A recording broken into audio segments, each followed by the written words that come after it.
Seja muito bem-vindo ao Biblioteca Pamplona. Eu acho que você já está percebendo a novidade. Este é o primeiro episódio do Biblioteca Pamplona em vídeo.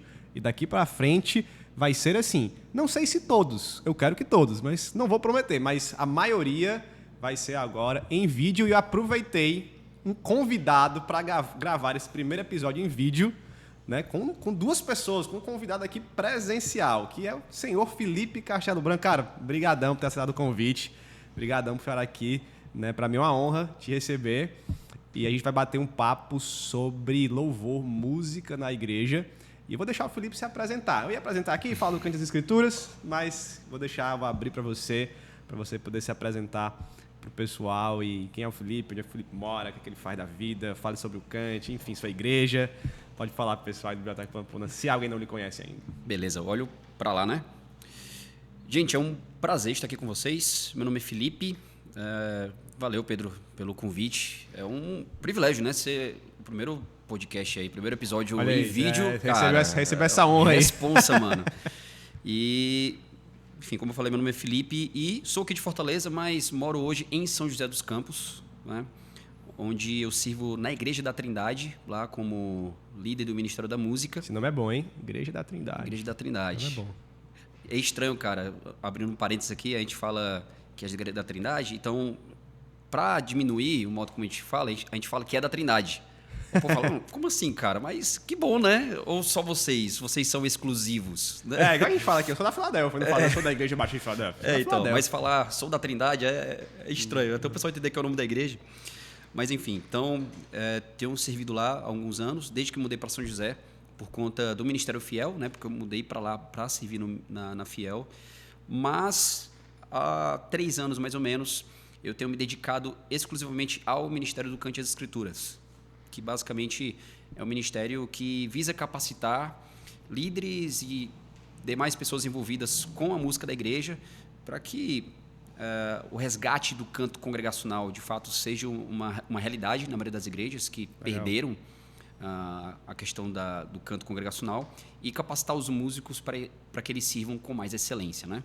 É bom falar também que sou casado com a Jenny Felino, minha esposa. Somos casados há, graças a Deus, 6 anos. E Deus tem nos preservado e ajudado até aqui. Amém, cara. Amém. Pessoal que não conhece o Cante, por favor, conheça o Cante as Escrituras. A gente vai até deixar o link aqui na descrição desse podcast para você conhecer esse... Você chama de portal? Um portal de conteúdo? Um canal? Cara, eu chamo de ministério. Ministério. Boa. Porque temos lá nosso perfil do Instagram, quem quiser seguir. Temos a nossa comunidade, né, que é onde nós temos nossos alunos para discutir sobre a temática da música na igreja. Então, tudo isso forma o Ministério Cante as Escrituras. Legal demais. Felipe, a gente vai bater um papo sobre isso. Bem à vontade aqui, essa é a Beleza. Proposta da mesa aqui do Biblioteca Pamplona. Vamos falar sobre louvor, música na igreja. Eu preparei algumas perguntas. O pessoal no meu Instagram também mandou algumas perguntas. Inclusive tem algumas perguntas que são iguais, né? Mas a gente vai bater um papo aqui. E eu vou começar perguntando algo que foi até nosso tópico aqui no off, né? Você falou umas coisas bem legais. Eu falei assim, segura isso aí pro podcast, repete isso daí. Tem que se lembrar aí do que tu falou, que eu fui edificado aqui, enquanto o pessoal estava montando aqui a estrutura. Falando em estrutura, a gente está no Estúdio Sala. Esqueci de dizer isso no início. Nós estamos aqui no Estúdio Sala, aqui em Fortaleza. Por isso que agora eu gravo o podcast em vídeo, porque agora tem uma estrutura, né? Que tem o pessoal aqui da equipe gravando junto comigo. Eu não teria como fazer isso aqui sozinho. Então, se você quer começar a melhorar o teu podcast, fazer vídeos, né, para as redes sociais, cursos, aulas, vem aqui para o Estúdio Sala. A gente também vai deixar a descrição e o link na descrição deste episódio, né, do Estúdio Sala, tá bom? Para você produzir também os teus conteúdos parecidos ou não com esse aqui. A gente tem um ambiente aqui que dá para personalizar, Felipe. Tem esse ambiente aqui, tem aqui do lado, enfim. Tem muitas formas de você gravar aqui no Estúdio Sala. Muito bom, gente. Então, a primeira pergunta é a seguinte, Felipe. Como é que você entende que é o culto público, né? E qual é o papel da música no culto público? Porque a música é muito importante, né? Eu nem me lembro se algum dia na história da igreja não tinha música nos cultos, nas reuniões. Ou pelo menos essa forma mais litúrgica de adoração que envolvia cânticos. Enfim, então a igreja sempre tratou isso com muita importância. Sim. Mas às vezes tem descaminhos nisso, né? O pessoal acha importante, mas não sabe fazer. Enfim, né? Como você enxerga o culto e o papel da música dentro do culto? Perfeito. Cara, o culto para mim se for para colocar de uma maneira mais resumida, e para mim é uma definição que me ajuda a pensar o culto em seus diversos aspectos, com seus diversos elementos, né? E impacta a forma como a gente enxerga a adoração cristã. Eu vou trazer uma definição que eu até trouxe para ti, que é a definição do David Peterson, que ele traz no seu livro Teologia Bíblica da Adoração. E ele vai dizer que o culto é um encontro intenso com Deus no modo que ele estabelece e exige, né? Basicamente o que ele está dizendo Muito bom, definição simples e boa, né, cara? No modo que ele estabelece e exige. Legal. E o que ele quer dizer com isso? A gente precisa entender, cara, que culto é um encontro. E entender que o culto é um encontro muda toda a nossa perspectiva de como a gente, de fato, agora vai se portar diante do culto. Por quê? Se o culto é um encontro, eu tenho que entender que, de fato, eu estou me encontrando com Deus ali. E é por isso que ele vai dizer que o culto é um encontro intenso, porque é um encontro sobrenatural, né? Deus está se encontrando com o seu povo, através da sua palavra, permitido aí, graças a Deus, aí, por causa de Cristo, nós temos essa possibilidade.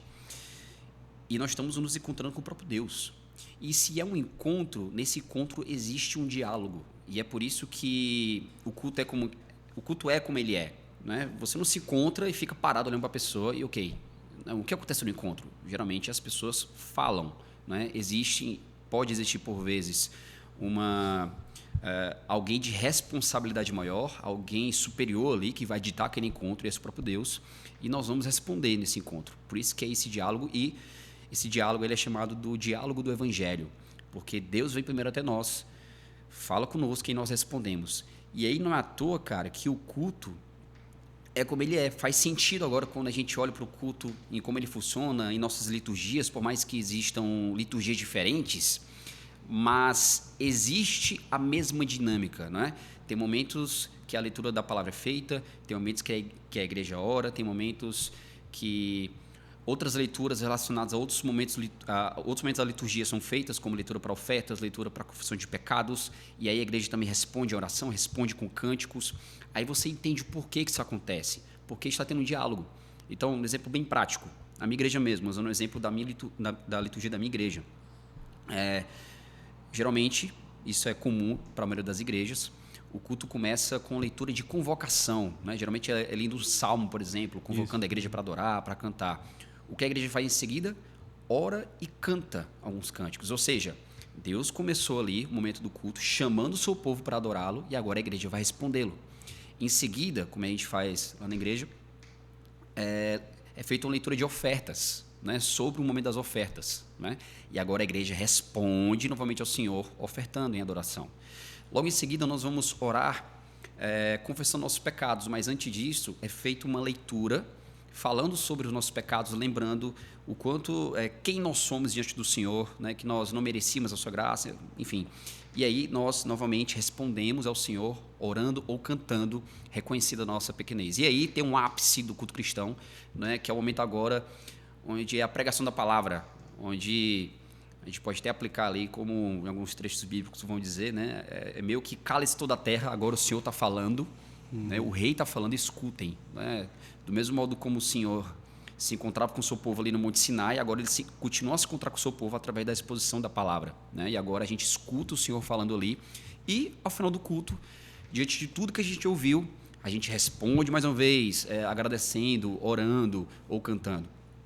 E aí veja que isso faz muito sentido agora. Nossa, o culto é um encontro, então eu não vou me portar da mesma maneira, eu não vou de qualquer jeito para o culto, eu não vou simplesmente assistir o culto. Não, você assiste o cinema, assiste um teatro, não, você está ativamente se encontrando com o Senhor ali.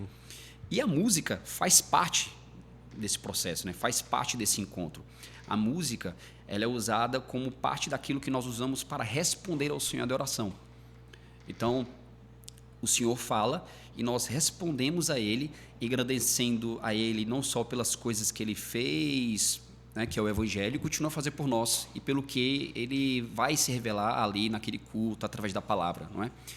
Mas a Bíblia também vai colocar que, à medida que nós cantamos, nós também edificamos uns aos outros. Aquela famosa passagem de Colossenses 3,16, né, onde Paulo vai dizer que A palavra de Cristo, ela habita em meio ao povo de Deus, enquanto o povo canta.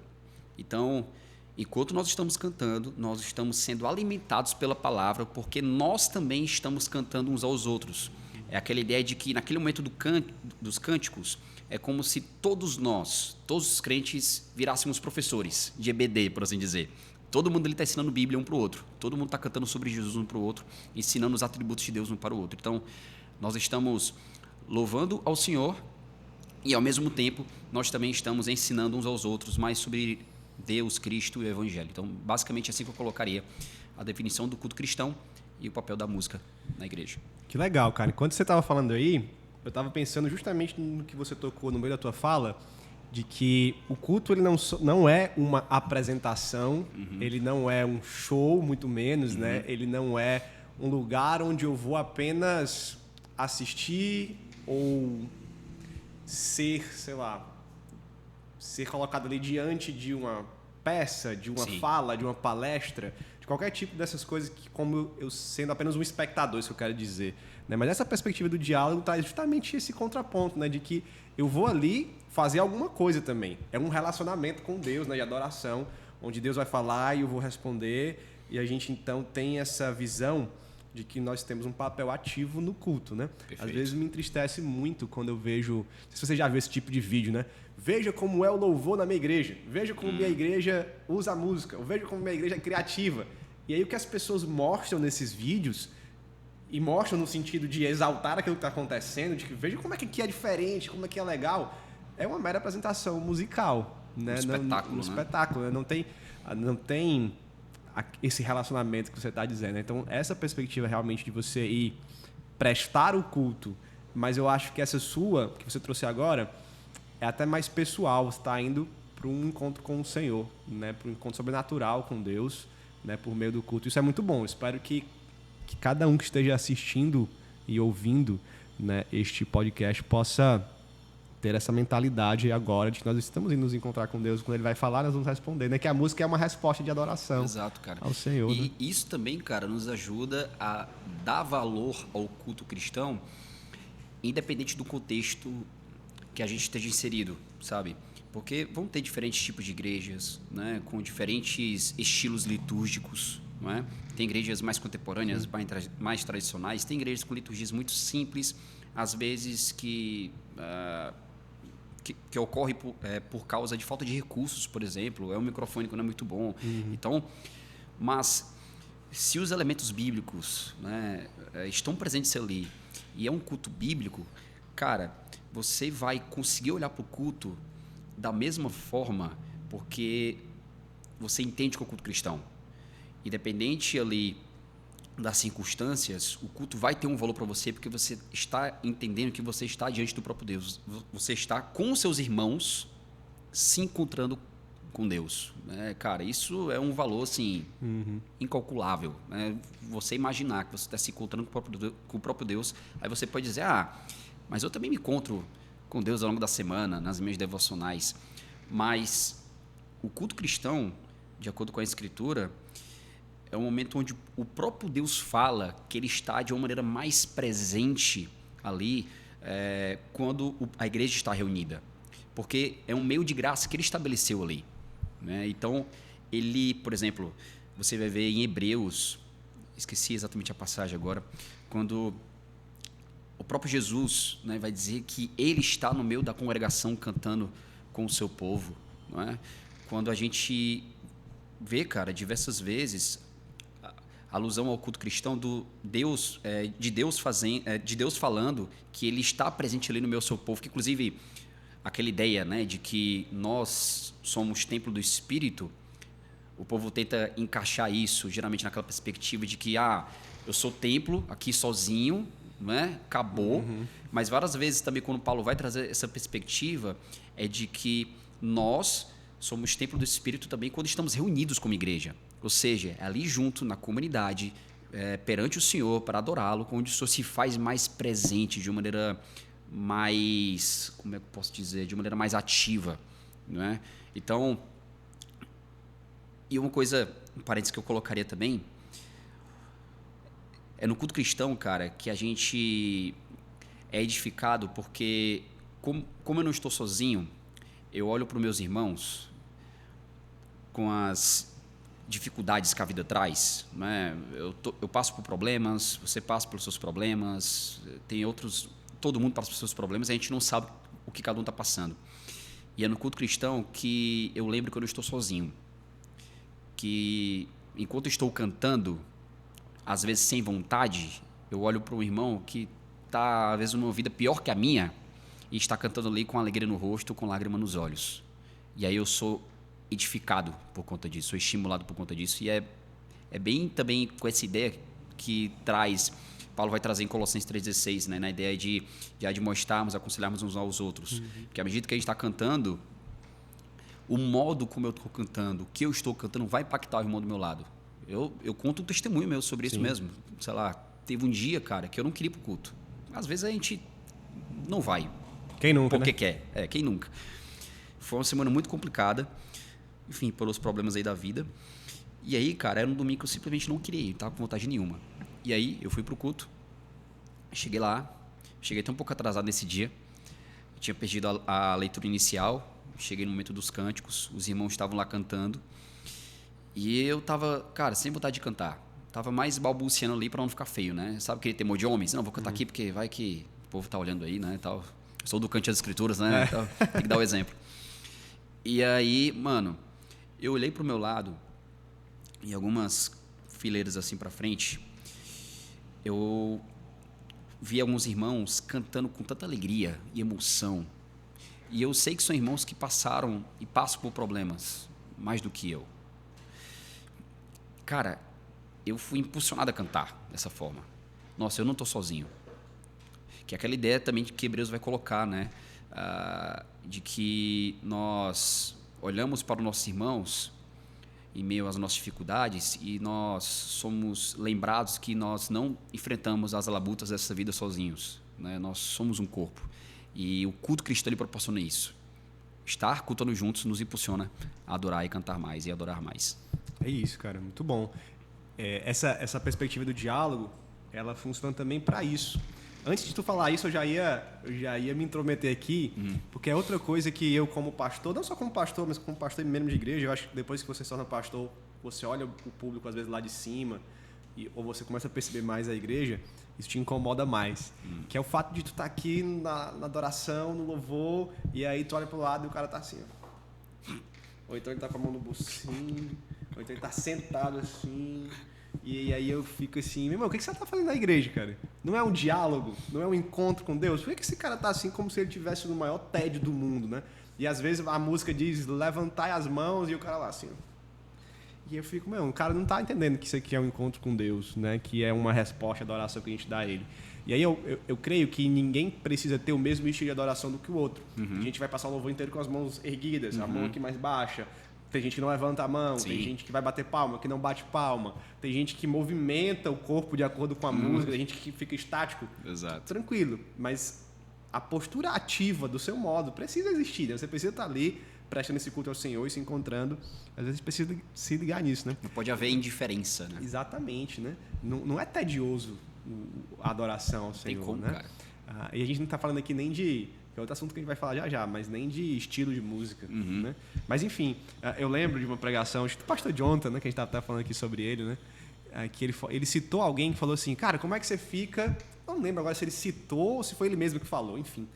Ele falou assim, como é que você presta o culto, louva o Senhor com a mão no bolso? Aí ele deu esse exemplo, né? E quando ele falou isso, cara, eu tava com a mão no bolso. E eu não tava nem indiferente, porque a gente se acostuma. Eu fico com a mão no bolso aqui, às vezes levanta a outra e fico no culto com a mão no bolso. E aí, desde esse dia, cara, eu não boto mais a mão no bolso. Quando eu boto, eu lembro de... Vixe, como é que o cara aí vem a voz do pastor Jonathan. Aí vem a voz dele assim, como é que tu tá louvando com a mão no bolso? Porque geralmente indica, às vezes a pessoa nem tá, mas indica uma certa indiferença. Tá aqui é uma posição de descanso, indica que tá esperando alguma coisa, né? E aí eu tô evitando ficar com a mão no bolso na hora do louvor. E né? aquela coisa, né? Tem posturas, quando a gente pensa assim até, e trazendo até para a regra de etiqueta, né? Que tem posturas que são posturas de enquanto você está recebendo, né? Sei lá, a pessoa está falando, aí os gurus assim da etiqueta vão falar, né? Não é legal que você fique com tal postura, porque dessa forma vai mostrar que você tem diferente, sabe? Sim. Que nem em época de sala de aula, né? Se o professor está dando aula e aí se você está mascando um chiclete, tem professor que vai se ofender, né? Como assim? Parece que não está se importando. Exatamente. Né? E aí quando a gente aplica isso, cara, ao culto, tem posturas que quer queira ou não pode demonstrar uma diferença, mesmo que às vezes eu esteja na maior inocência do mundo. Mas aí eu lembro também que eu estou adorando de modo coletivo, né? Sim, e às vezes a exatamente. minha postura pode impactar inclusive o meu irmão, né? Tipo, aquele cara nem canta, então eu não vou me empolgar. Às vezes, cara, mais polêmico ainda, às vezes é na hora dos cânticos, os pastores não cantam. Eu já vi muito em contextos de igrejas diferentes que eu visitei, onde na hora dos cânticos, o pastor, por exemplo, estava revisando o sermão. Eu fazia muito isso, cara. Eu fazia muito isso. Então, E alguém falou sobre isso. Alguém, eu não sei se eu li em algum lugar, mas alguém falou sobre isso. Eu não vou dizer que eu fazia muito, mas eu fazia às vezes. E aí, né, alguém falou sobre isso. Cara, o pastor tem que estar cantando. Às vezes o pastor está revisando o sermão e ele está dizendo que aquela hora ali não é uma hora tão importante assim. Então, cara. E aí eu também hoje me policio muito para não ficar olhando o sermão. Às vezes não é nem revisando, mas às vezes deixa eu lembrar aqui, né, alguma coisa aqui agora, tá? Eu tenho que ficar me controlando desta tentação. E às vezes o pastor, a liderança da igreja, está preocupada porque a igreja parece não estar tão ativa no momento dos cânticos, cantando assim com tanto vigor, mas aí quando você olha para a própria liderança não tem sido exemplo, cara. E aí como é que eu quero que a igreja responda se os líderes da igreja, que deveriam ser o maior exemplo da igreja, também não parece dar o valor devido para a música, né? Pois é. Deixa eu ir para outra pergunta aqui, Tá. cara. A gente podia ficar só nessa, né? A conversa tá tão boa. Mas, cara, quais são, dentro dessa perspectiva do encontro, que eu acho que é transformadora, a mentalidade sobre isso, né? Quais são os principais erros que você tem visto? E você pode pontuar alguns de maneira mais resumida e mais rápida. Os principais erros que você tem percebido nas igrejas pelo Brasil em relação a esse momento de louvor e de adoração. Tá. Cara, se fosse para pontuar alguns dos principais erros, primeiro eu colocaria muito esse mesmo ligado à questão do encontro, né? Quando você não entende o culto, onde você está como um povo se relacionando com Deus, você, por vezes, pode aplicar ali os elementos litúrgicos de uma maneira não tão boas assim. Sei lá, se for para dar um exemplo, por exemplo, quando eu não tenho uma liturgia muito organizada, e aí, como eu não tenho essa ideia de que o culto é um diálogo, é um encontro e que deva fazer sentido, eu tenho uma liturgia bagunçada, eu tenho uma liturgia que não faz muito sentido, uma liturgia que inclusive se torna cansativa e, consequentemente, nada didática para a igreja. Porque o culto ele tem o seu fator didático, né? A gente tem que lembrar que nós estamos aprendendo do Senhor ali. Mas quando eu não organizo bem a liturgia, entendendo justamente que está acontecendo um diálogo ali, eu não estou ensinando bem a igreja.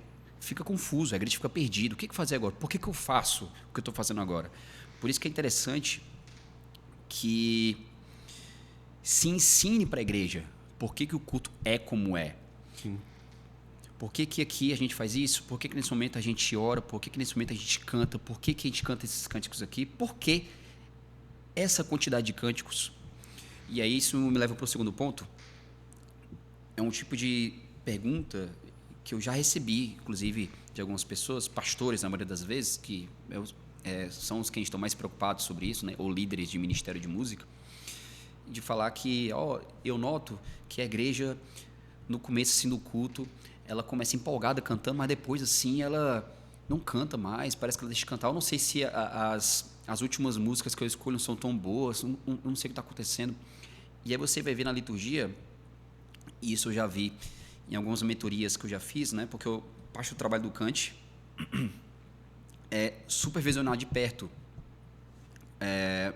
o trabalho musical de algumas igrejas. A gente caminha junto com eles. Legal, cara, não sabia não. A gente tem feito isso, cara. É um trabalho recente. Com poucas igrejas ainda. E aí, quando eu fui ver no culto, cara, tinha na liturgia, sei lá, 8 músicas. E aí o pastor tá falando, geralmente quando chega na 5ª música, a igreja não tá cantando do mesmo jeito. Aí eu perguntei, mas então para que 8 músicas? Diminui a quantidade de músicas. Se você quer que a igreja responda bem todos os cantos, diminui a quantidade de músicas. Não, mas é porque a gente sempre fez assim. Mas é porque sempre fez assim é o correto? Por exemplo, na minha igreja a gente tem no máximo 4 cânticos por culto, né? Quer dizer, 5 cânticos quando é dia de ceia. No geral são 3 cânticos, porque a gente percebe que esses 3 cânticos a igreja respondia muito bem todos eles. A partir do 4º, né? Porque acontece, geralmente você fica durante os cânticos em pé, né, para cantar melhor o corpo, a disposição do corpo e tal. E aí você começava a notar que a partir do 3º, 4º cântico, alguns começavam a sentar, idosos, por exemplo, né? Quem é idoso principalmente fica cansado. Então, bora diminuir o número de cânticos. Ou igreja tem muitos cânticos, e aí como cada cântico é entoado em momentos diferentes da liturgia, aí fica durante o culto todo aquele fica em pé, senta, em pé, senta, em pé. Então, às vezes a dinâmica do culto, de como é feito, pode atrapalhar a didática da igreja. Então, falta, na minha visão, uma organização da liturgia. Por que cada elemento da liturgia está ali? E o que eu percebo é que muitas igrejas, cara, têm uma liturgia bagunçada porque nunca param para pensar cada aspecto da liturgia. Por que a gente faz o que a gente faz? Por que a gente começa o culto abrindo aqui? Por que em seguida a gente vai cantar esse cântico? Por que a gente vai cantar esse número de cânticos? Né? Levando para outro ponto que eu colocaria, cânticos que têm a ver com a liturgia, porque trazendo novamente naquela perspectiva de um diálogo. Se o culto como todo é um diálogo, é bom que o que eu vou ler, o que eu vou orar, o que eu vou cantar faça sentido, né? Sei lá, eu estou orando aqui, é um momento de oração, de ação de graças, né? Ou não sei, é um momento de oração. Não, deixa eu colocar aqui um exemplo mais que eu já vi acontecendo, um exemplo aqui mais específico aqui. É mais exagerado, mas acontece. É um momento de confissão de pecados, oração de confissão de pecados. E aí o cântico vai cantar lá, somos corpo, assim bem... Mano, o que tem a ver uma coisa com a outra? Não conversa o cântico com a oração. Ou a pregação foi sobre santidade, e aí na pregação nós fomos lembrados o quanto nós somos pecadores e tudo mais, e aí no final eu vou cantar a alegria, né, do Senhor é a minha força. Não faz sentido. Se o culto é um diálogo, esse diálogo que está acontecendo ali é um diálogo que a gente chama de um diálogo esquizofrênico, cara. Não está conversando. E aí a gente vê muito isso, às vezes, cultos que na liturgia o culto não conversa, né? Não faz sentido. E aí, quando você tem um culto unificado, né? Até na linguagem de marketing aqui, com a linha editorial definida, né? Que faz sentido do começo ao fim, para a igreja isso é muito edificante, cara.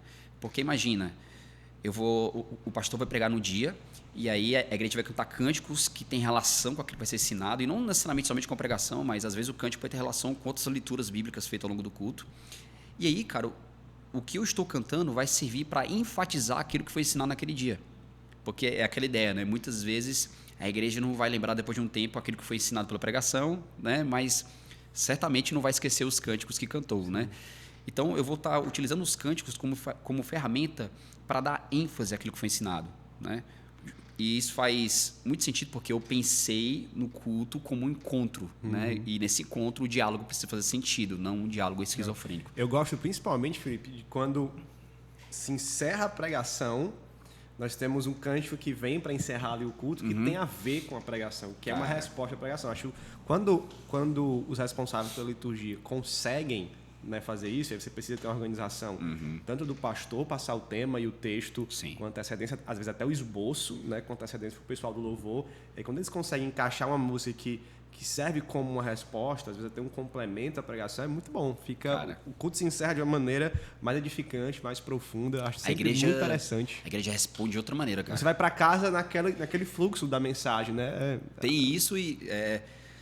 imagina, a igreja acabou de ouvir uma mensagem impactante, assim, e em seguida, cara, você vai cantar respondendo ao Senhor exatamente sobre aquilo que ele falou, mano. Você canta com força. Exatamente. Entendeu? E aí você vai reverberando isso também ao longo da semana. Então, cara, esse seria, pensando em culto, seriam os maiores problemas. E aí tem outras questões envolvendo a parte especificamente da música, né? Que talvez a gente vai tratar depois aí.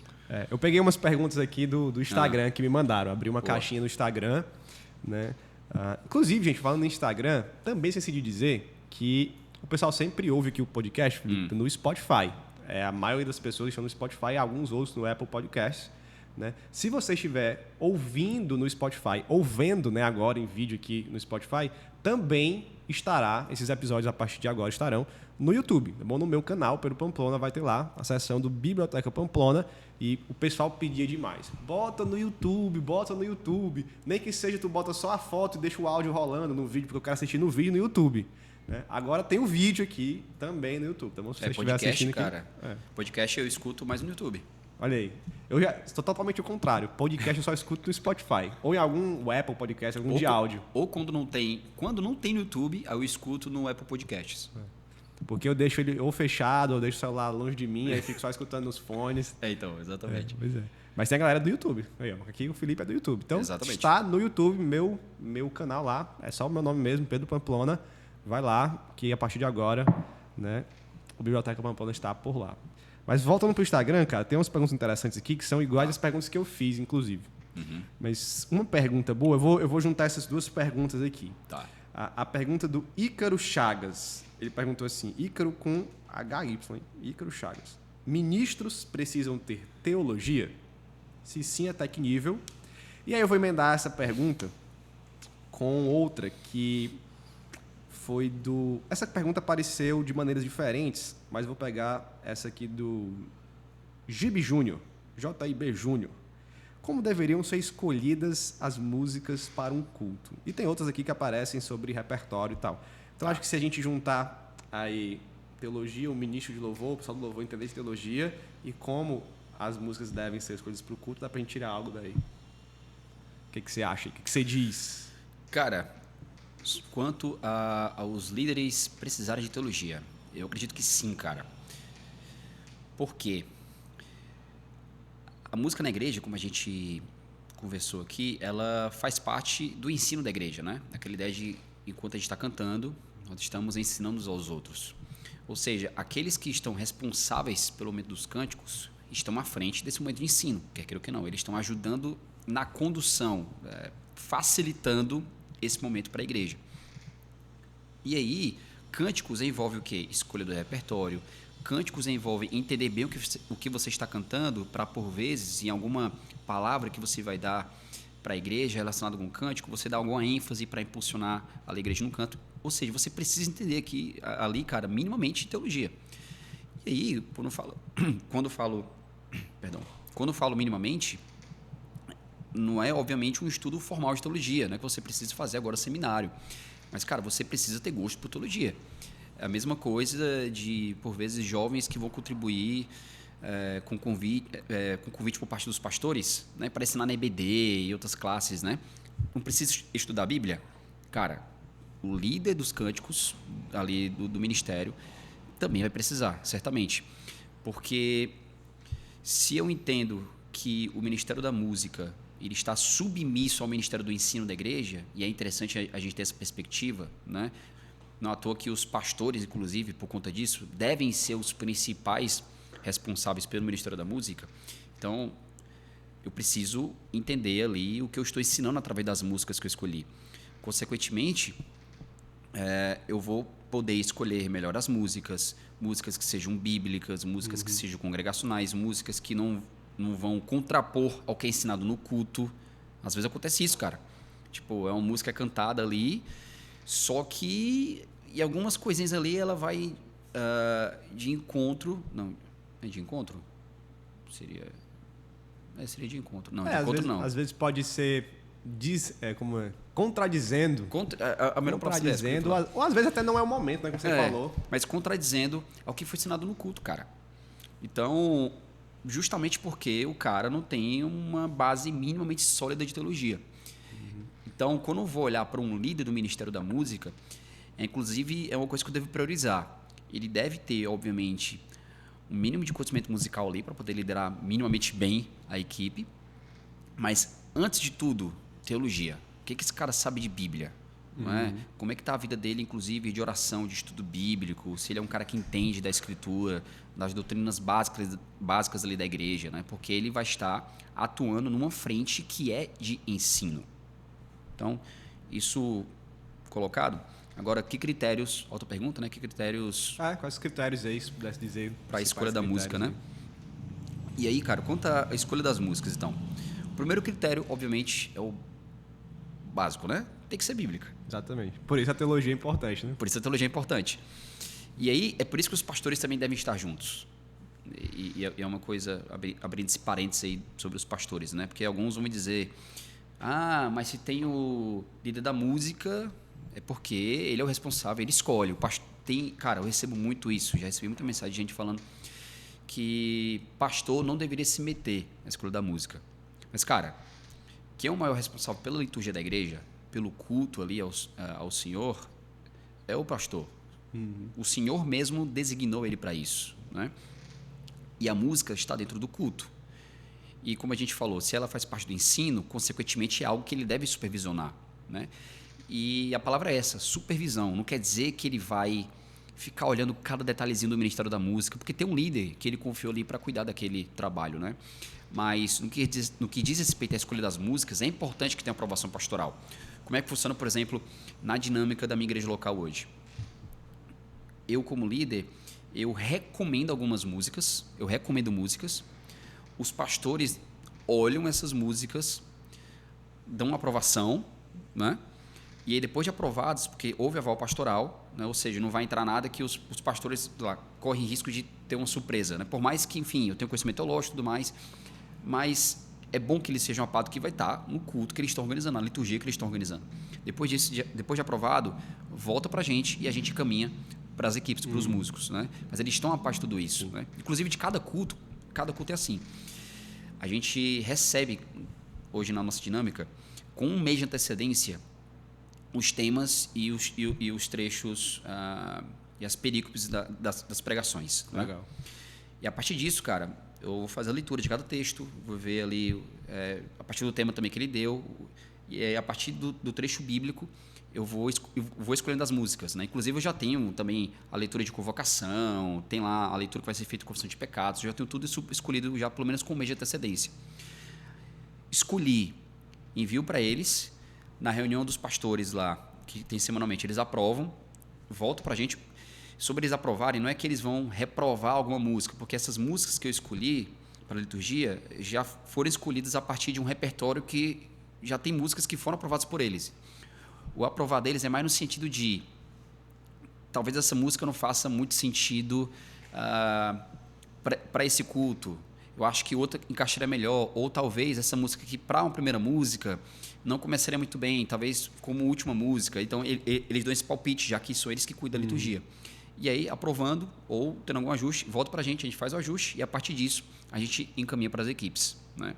Então, cara, isso funciona muito bem. E é um relacionamento muito bom, cara, porque a gente tem pastores preocupados com a música. Você não costuma ver isso. Né? E é uma realidade que é triste na igreja brasileira, mas a gente tem tentado, inclusive através do Cante, a engajar isso, impulsionar isso. Pastores devem caminhar com os líderes de música. Né? É uma briguinha, às vezes, que tem, que não deveria existir e não faz sentido nenhum existir. Mas, enfim, voltando para a escolha do repertório. Né? Então, primeiro que seja bíblica, mas ser bíblica é, de fato, ser bíblica. O que eu quero dizer com isso?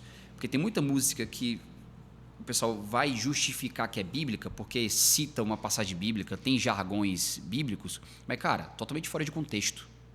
Ser bíblico não é ter uma frase ali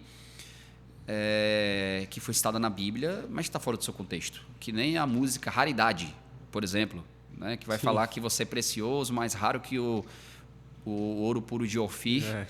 Cara, só que você... A expressão ela é usada no contexto de juízo, né, por exemplo. Eu vou cantar isso na igreja, né? E fora que, beleza, ela está citando a Bíblia, mas ela está citando frases bíblicas para enaltecer mais a quem ali? Mais ao homem do que a Deus. O foco ali é o homem, não Deus. Então, é bíblico? Em que sentido que é bíblico? Precisa ser um louvor a Deus, né? Precisa ser baseado nas Escrituras, de fato, né? Precisa louvar os atributos de Deus. Né? É um momento de adoração, nós estamos ali louvando ao Senhor, então precisa louvar a Deus, precisa ser baseado ali nos atributos dele e precisa ser centrado em Cristo. A gente olha para os Salmos, por exemplo, que obviamente a gente entende que toda a Escritura aponta para Cristo, e a gente vai ver Jesus ali em diversas passagens. E por mais que Cristo não esteja explicitamente ali em vários dos Salmos, mas a gente canta os salmos tendo em vista Cristo que possibilita tudo aquilo, né? Então, bíblico baseado deixa eu colocar de maneira mais clara aqui. Músicas bíblicas seriam músicas que são baseadas nos atributos de Deus, centradas nas Escrituras e que exaltam a Cristo. Legal. Tendo esses 3 pontos, é uma música bíblica, porque não é uma música que está fora do seu contexto e tudo mais, né? Segundo ponto, cara, músicas que sejam congregacionais. E que em sentido? Tem músicas que são até bíblicas, muito bíblicas até, mas não são acessíveis para o culto. E que sentido? Cara, é uma música que ela não tem uma musicalidade fácil de acompanhar. Talvez ela seja até congregacional para alguns contextos de igreja, mas não para outros. Sim. Ou talvez ela seja muito adequada para um contexto específico. Se eu pego, por exemplo, uma música bem contemporânea, nesses worship por aí. Tem alguns worship bem bíblicos, inclusive, mas que vão servir bem para igrejas contemporâneas. Você não vai querer encaixar uma música worship, por exemplo, numa igreja bem tradicional, onde os instrumentos majoritários ali é piano e violão. Uhum. E às vezes o jovem, no afã de querer encaixar as músicas, eu já vi, cara, isso acontecer, tipo, quer, porque essa música ele gosta, e aí ele vai colocar a música na igreja dele que não vai comunicar com o contexto local da igreja dele. Então, é preciso analisar isso aí. Então, é congregacional? Beleza, não é. Ou essa mas é congregacional para o meu contexto? E aí isso leva ao terceiro ponto. Eu preciso analisar o contexto da minha igreja. E a depender da música, eu posso até adaptar. Eu não posso pegar a música como eu escutei, como eu gosto de ouvir no meu Spotify e querer tocá-la exatamente como ela foi gravada no culto. Eu preciso fazer adaptações. Às vezes é diminuir o tom, às vezes é dar uma leve modificada no arranjo, né? Porque a igreja precisa cantar. E eu preciso entender isso.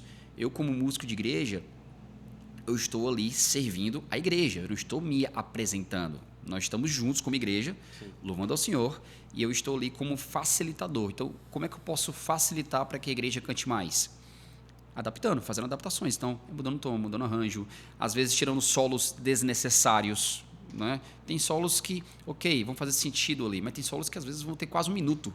A igreja vai ficar lá 1 minuto, somente lá, paralisada, olhando para o solista, de cabeça baixa, esperando, né? Tem igrejas mais modernas que a pessoa vai aproveitar esse momento para falar e vai dar aquela famosa ministração. Mas o que eu posso fazer para facilitar o canto da igreja? Então, vale a pena? Então, eu preciso adaptar, né? Esse seria um terceiro ponto. E um quarto ponto, cara, que eu colocaria também seria ver a didaticidade da música. A música, beleza, ela é bíblica, ela é congregacional, mas será que ela é clara mesmo? Será que a igreja entende o que está cantando? Ou ela fica confusa? Por exemplo, tem muitas músicas, cara... pega os hinos do Inário. Tem um Inário que é o Inário que eu estava mais adaptado, né? O Inário Novo Cântico da Presbiteriana, que alguns hinos eles foram já adaptados, né? Porque eles tinham uma linguagem bem arcaica e tiveram alguma mudança de palavras ali. Palavras colocaram sinônimos, né? Palavras mais modernas. Porque se cantado hoje, cara, tinha pessoas que não iam entender nada. Uhum. Como é que eu vou trazer para a igreja hinos que a igreja vai cantar e ela não vai entender o que está cantando? É a mesma coisa com as traduções bíblicas, né? Talvez nossos adolescentes de hoje não entendam mais nada da ACF, por exemplo. Nem eu, né? Ou da ARA. Mano, é exatamente isso. Então, a música não se difere nesse sentido. Então, essa música aqui é muito bonita. Mas essa frase aqui, o que ela quer dizer? Eu entendo. Mas o adolescentezinho ali, que canta, é ativo na igreja, ele vai entender? Aquele seuzinho bem das antigas, que talvez seja mais humilde, ele vai entender? Então, eu preciso pensar em tudo isso. Por quê? Eu estou pensando, novamente, em servir a igreja. E eu preciso garantir que a igreja seja participativa o máximo possível nesse momento, para que eu cumpra o papel ali bem da vontade do Senhor para a música na igreja. Legal, cara. Então, são 3, acho que tu citou 3, né? Ser bíblica, ser congregacional e ser clara. Seria isso, a didática da música. Exatamente. Né? Muito bom. Fica um ensino aí muito prático, pessoal das igrejas, pastores, líderes de ministério de louvor. Eu vou fazer Eu ia entrar aqui no dos livros, mas tu acha de boa, cara? É tranquilo pra ti a questão do estilo musical? Tipo, então, cabe sim músicas mais contemporâneas, cabem os hinos, depende do contexto, dá para você fazer uma mescla, dá para botar aí o cantor cristão com o projeto solo da vida, enfim. Ou tu acha que não, é melhor músicas mais o inário mesmo, a salmodia, sei lá. Ou, não, tá tranquilo. Músicas contemporâneas também são boas pro culto, algumas músicas até com um ritmo mais agitado, mais alegre. Dá para fazer esse equilíbrio. Cara, eu acredito que sim. Dentro desses padrões, né, que você falou. Sim, que você citou, né? sim. Mas eu acredito que sim. Se a própria escritura ela coloca ali, né, a famosa tríade, né, Sim. salmos, hinos e cantos espirituais, por mais que a gente talvez não siga a risca exatamente como é solicitado ali, mas o que o texto bíblico também está querendo dizer ali, em outras palavras, é que é importante ter diversidade musical, né? Então, é uma coisa que a gente tenta aplicar, por exemplo, no meu contexto local. A gente, cara, em todo culto, a gente vai ter pelo menos um hino das 3 músicas que a gente canta. Pelo menos um hino, um cântico, para ficar mais didático assim pra gente lá, a gente coloca como cântico aquelas músicas dos anos 70, 80 até 2000. Tipo, aquelas músicas que todo crente já um pouco antigo conhece, sabe? Vencedores, Ademar, Gerson Borges, sabe? Cânticos, e também vai ter um cântico moderno. Legal, Todos cara. os cultos. Muito bom. Todos os cultos. A gente sempre intencionalmente faz isso. Por quê? Os hinos são importantes porque vão lembrar de verdades cantadas no decorrer da história da igreja. Isso. Né? Isso nos conecta com nossos irmãos do passado. Né? Então é importante a igreja entender isso e afirmar essas mesmas verdades que são afirmadas pela igreja universal, né? de todos os lugares, de todos os tempos, né? A catolicidade nesse sentido. Então os hinos são importantes porque nos lembram disso. Os cânticos, essas que a gente coloca como essas músicas um pouco mais antigas, são músicas que já estão no repertório de basicamente de toda a igreja brasileira. Então, pensando na didaticidade e na congregacionalidade do culto cristão, na música, é importante que estejam ali porque os irmãos antigos vão se conectar com esse momento, né? E tem as verdades que a igreja aprendeu da parte do Senhor naquela época, né? E os cânticos modernos, cara, são importantes porque vão nos lembrar do que o Senhor tem feito no presente. Uhum. Então, quando eu tenho essa diversidade musical, cara, em outras palavras, eu estou mostrando para a igreja, ensinando para a igreja mais sobre a própria igreja, o que o Senhor tem feito no decorrer da história pela sua igreja e pelo seu povo. Então, é didático para a igreja. A igreja precisa entender isso. Por quê que isso acontece, né? Por que nós escolhemos as músicas como a gente escolhe. E os salmos, eu acho importante, eu não sou, obviamente, adepto da salmodia exclusiva, respeito meus irmãos da salmodia exclusiva, mas eu sou adepto da salmodia inclusiva. Então, a gente deve cantar os salmos. A gente Legal, tem um livro de salmos ali. Eu vou usar essa agora, salmodia inclusiva. Cara, é uma... Inclusive, alguns teólogos adotam mesmo essa terminologia, né? Tipo assim, que creem que os salmos devem ser cantados, mas não exclusivamente. Sim. Então, por exemplo, tem vezes, cara, nas músicas que nós escolhemos lá, que são literalmente os salmos. Então, na medida do possível, a gente tenta incluir também no culto, porque, caramba, são músicas inspiradas pelo próprio Deus que estão ali. Sim. Então, nada melhor do que cantá-las. Exatamente. Né? E aí a gente tem vários trabalhos aí de artistas que deram melodias para essas músicas, né? Você vê músicas até do Ademar de Campos cantando salmos, né?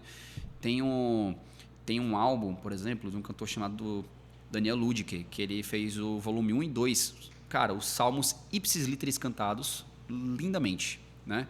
O pessoal da banda tem 2 amigos nos Estados Unidos chamados Shane e Shane, que eles produziram também alguns álbuns de salmos que, a depender ali da melodia, você consegue encaixar na métrica, inclusive com a sua tradução da Bíblia em português e fazer bem cantando os salmos ali. Aí tem nossos amigos aqui também do Projeto Sola, que tem alguns bons salmos também para se cantar no meio do culto. Então, na medida do possível, é bom que você cante os salmos, né? Porque, poxa, está mais que claro, é evidente, se você tem na Escritura um livro, o maior livro da Bíblia, que é composto de hinos, de músicas, por que não cantá-los? Exatamente. Né? Deus já deu pra gente estar Deus pronto, já deu pra gente. inspirado. E por que a gente vai desprezar isso? Se a própria Escritura também fala, cante salmos. Então, a gente faz questão de também incluir, intercalando também. Então, tem horas que a gente vai pegar um hino, que é um salmo. Tem horas que a gente vai pegar um cântico, que é um salmo. Tem hora que a gente vai pegar uma música mais moderna, que é o salmo. E aí a gente faz esse balanço. Eu acho muito massa, cara, quando bandas, compositores conseguem pegar um trecho das Escrituras, às vezes nem só os salmos, mas outros trechos, e musicalizar. Você falou do solo, a minha música favorita deles é Colossenses 1. Né? Linda, Então, cara. eu acho muito bom quando você pega assim, o trecho da Bíblia e você torna ele uma música para ser cantada, né? na igreja. Muito bom. Lembrei, cara, de dar um testemunho rápido. Há algum tempo atrás, eu estava no culto e aí começou a tocar uma música que... Deixa eu ver se eu me lembro aqui qual era a música. Acho que era Maravilhoso És. Aquela Maravilhoso És, né? Linda. E aí, cara, eu lembrei que eu cantava essa música quando eu era criança. Logo depois de me converter, ali com uns 10, 11 anos de idade, eu cantava aquela música. E aí veio na minha cabeça, poxa, eu canto essa música há 20 anos, há mais de 20 anos, né? E eu chorei, cara, me emocionei no culto porque eu pensei, poxa, Deus tem me sustentado na fé há mais de 20 anos. Uau. Deus tem guardado a minha vida nele há mais de 20 anos. Eu tenho servido ao Senhor há mais de 20 anos. E o que me fez lembrar disso é, eu canto hoje a mesma música que eu canto há 20 anos atrás, né? Como essa música e outras músicas. Então isso é legal também, de você não abandonar as músicas antigas, né? Porque você lembra desse passado. Poxa, eu estou cantando essa música aqui, ela vem me acompanhando desde há 30 anos atrás, há 20 anos atrás, e isso significa que Deus está trabalhando na minha vida há 20 anos, né? Então, cara, me emocionei muito quando isso veio na minha mente. E desde esse dia, eu lembro, né? Cara, essa música eu cantava quando criança, essa música eu cantava quando adolescente, que né? Legal, isso, cara. Eu acho muito rico quando a gente pode fazer. Achei muito massa isso que você falou. A gente tenta fazer algo parecido na nossa igreja também, de sempre ter uma música contemporânea, com um hino mais antigo, uma música um pouco mais agitada, um ritmo mais rápido no começo, depois, antes da palavra, a música prepara para a palavra. Enfim, a gente tenta fazer isso, é muito bom. Acho que é muito rico para a liturgia da igreja. Cara, e para você ver como a música tem esse poder, né, de fixação, né? Você lembrou dessa música há 20 anos. Né? Exatamente. E às vezes, cara, vai ter momentos, pensando aqui na vida cristã, que a gente vai estar num momento de luto, de sofrimento ali. E sabe aqueles momentos assim de dificuldade que a gente simplesmente não sabe nem o que orar, cara? A gente simplesmente não tem palavras. E aí a gente lembra dos cânticos. E a gente consegue cantar, ainda mais quando são cânticos baseados na palavra, espera-se que seja, a gente consegue ser edificado ali, louvar o Senhor naquele momento. Tem uma frase de Martinho Lutero que eu guardo comigo, que ele vai dizer assim: quando eu não consigo orar, eu canto, porque eu sei que o Senhor escuta a minha canção. Mano, isso é maravilhoso, cara. E os cânticos, então, têm esse papel também de nos ajudar a levar o Evangelho em nossos corações pelo resto da nossa vida. Legal. Cara, vamos encerrar com livros? Bora. Esse papo tá bom demais, a gente já chegou aqui no nosso tempo de, acho que 1 hora de gravação, mais ou menos. Já? Já, passou rápido demais. E a gente está na Biblioteca Pamplona, eu falo muito sobre livros, então... eu preparei essa pergunta e apareceu aqui umas 3 pessoas perguntando também sobre isso, né, no Instagram. Qual livro você indica? A gente vai já falar desse aqui, mas qual livro que você indica aí? Assim, leiam esse. Cara, o livro que eu geralmente indico para pessoas que têm interesse em aprender sobre qual a vontade de Deus para a música na igreja, né, para líderes de música, para todos aqueles que são envolvidos com música na igreja, inclusive para a igreja mesmo, né? Eu gosto de dizer que a igreja precisa aprender mais sobre música. A gente fala muito sobre, obviamente, e deve ser falado, né, que o crente deve buscar conhecer mais o Senhor através do estudo da palavra, deve buscar se relacionar cada vez mais com Ele através da oração. Mas a gente não fala de cânticos, cara. O crente é também chamado a cantar, né? O povo de Deus deve ser conhecido não somente como o povo do livro, mas como o povo que canta o livro. Legal, amém. Ao longo da história, foi assim que a igreja foi reconhecida, né? Inclusive em contexto de perseguição, tudo mais. Era o povo junto e cantando, cara, mesmo escondidinho, tudo mais. Foi uma prática da igreja desde sempre. Então isso precisa ser ensinado para a igreja. E esse livro que eu vou falar, que é o Cante, é o livro publicado pela Editora Fiel, dos autores Keith e Kate Gary. É um casal que tem feito, inclusive, um trabalho musical perfeito aí, através do Getty Music. E eles vão falar, cara, sobre... Basicamente, assim, vão dar uma boa introdução sobre o que a Bíblia fala sobre a música, o papel da música no culto, não é? Inclusive dinâmicas de banda, do trabalho musical na igreja, como ensinar a igreja. O livro vai estimular também a própria igreja a estudar sobre música, né? Que é o que eu falei agora há pouco aqui. Então é algo que vale a pena. A equipe de música que nunca parou para estudar sobre isso, é um livro que eu colocaria assim, ó, vocês vão ler junto esse livro e aí uma vez por mês se encontrarem para debater sobre o tema e aí no futuro, por que não usar esse livro como matéria de EBD? É um livro que ajuda inclusive a isso, né? Ser usado na EBD, em momentos de encontro com toda a igreja, vale muito a pena. É um livro básico que se a maioria das igrejas lessem, cara, estaríamos, sinceramente, aqui uma outra realidade, assim. Mas, porque as igrejas estudam um pouco sobre isso. Então, é o livro básico que eu indico. Tem um outro livro que eu também... Deixa eu só fazer um negócio. A gente não tá com esse livro aqui do Kant, né? Eu tenho esse livro, procurei para trazer, não achei, mas eu pedi pro nosso editor colocar aqui na tela, você vai estar vendo aí, o Kant. Tu bota nós dois aparecendo aqui na frontal e bota o livro aqui, ó, pro pessoal ver qual é, na edição. E aí esse livro aqui, o Kant, né?